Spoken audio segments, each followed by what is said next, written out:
Меня зовут Руслан Иванович, я являюсь онкологом, специалистом опухолей головы шеи областного онкологического диспансера города Атырау. В настоящее время я являюсь заместителем директора по лечебной работе. Свою трудовую деятельность я веду в Атырау с 2012 года.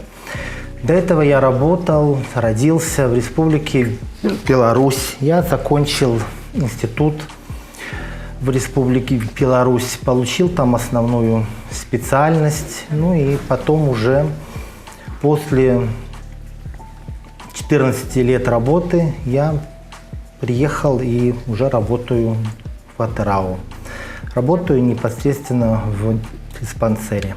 Я с детства мечтал стать доктором, это была моя мечта.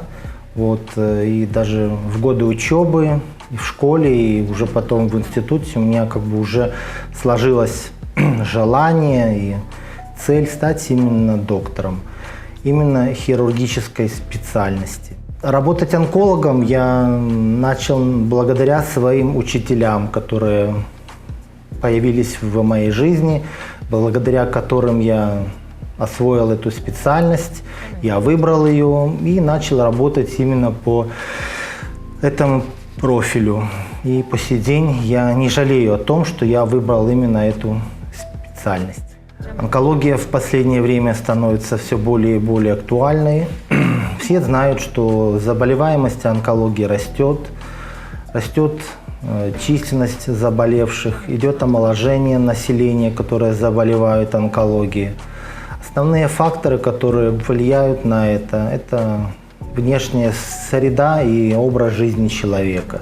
То есть это то, что мы дышим, что мы кушаем, наше поведение, наше злоупотребление, как говорят, вредными привычками.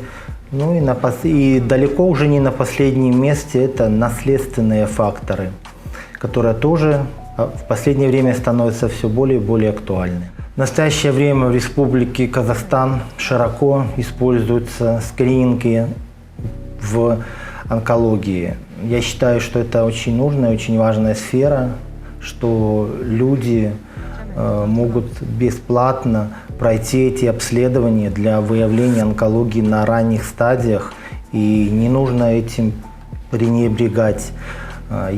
Государство дает такую возможность людям пройти обследование. И если выявляется какая-то онкологическая патология, то лучше ее выявить на ранних стадиях, на начальных формах, потому что в итоге это даст лучший прогноз на будущее, более эффективное и более успешное лечение.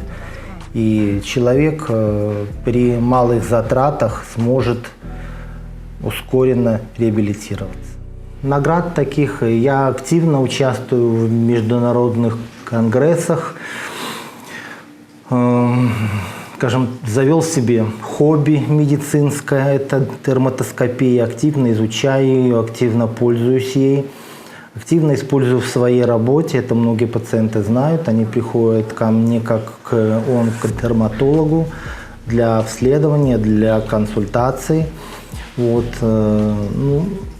Регулярно приходится совершенствовать свои навыки, свои знания, опыт. То есть это участие в съездах, и в конгрессах, и в частном порядке приезжать на обучение. Да, без этого никак, без этого доктор не может работать. Это одна из обязательных условий работы доктора. Дальнейшие планы – работать, еще раз работать, как говорят. Обучать молодых специалистов, обучать молодых ребят, потому что мы все равно не вечные, мы уходим на пенсию. На наше место кто-то должен выйти на работу, и я считаю, что должна быть какая-то преемственность между молодыми докторами и те, кто уже очень долго работает. То есть доктор должен передать свой опыт, чтобы новое поколение врачей могло работать. Советы, наверное, с учетом развития нашей жизни, это меньше читать Инстаграм и больше думать.